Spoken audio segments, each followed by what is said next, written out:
Hi friends, எல்லாரும் எப்படி இருக்கீங்க? நான் நல்லா இருக்கேன். எனக்கு ஒரு டவுட்டு.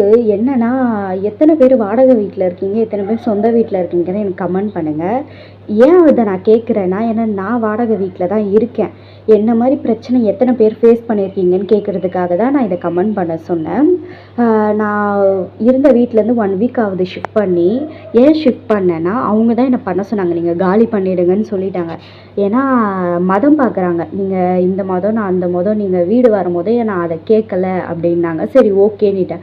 அப்புறம் உங்கள் குழந்தை எப்போ பார்த்தாலும் அழுவுறா, எங்களுக்கு டிஸ்டர்பாக இருக்குது, குழந்தை இருந்தால் நாங்கள் வீடு இனி தரமாட்டோம் அப்படின்னாங்க. சரி ஓகே, நான் செடி வச்சுருக்கேன், நான் செடி ஏன் நீங்கள் வச்சுருக்கீங்க அப்படின்னு கேட்குறாங்க. சரி ஓகே, அதை நம்ம தப்பு அப்படின்னு நானும் ஓகேன்னுட்டேன். அதுக்கப்புறம் சொந்தக்காரங்க ஏன் இத்தனை பேர் வராங்க அப்படின்ற கொஷின்ஸு. சரி ஓகே, நாங்கள் காலி பண்ணுறோன்னு சொல்லி காலி பண்ணுறதுக்கு நான் சொல்லிட்டேன். ஆனால் அவங்க அசால்ட்டாக சொல்லிடுறாங்க. நம்மளுக்கு தான் அதில் அவ்வளோ பிரச்சனை.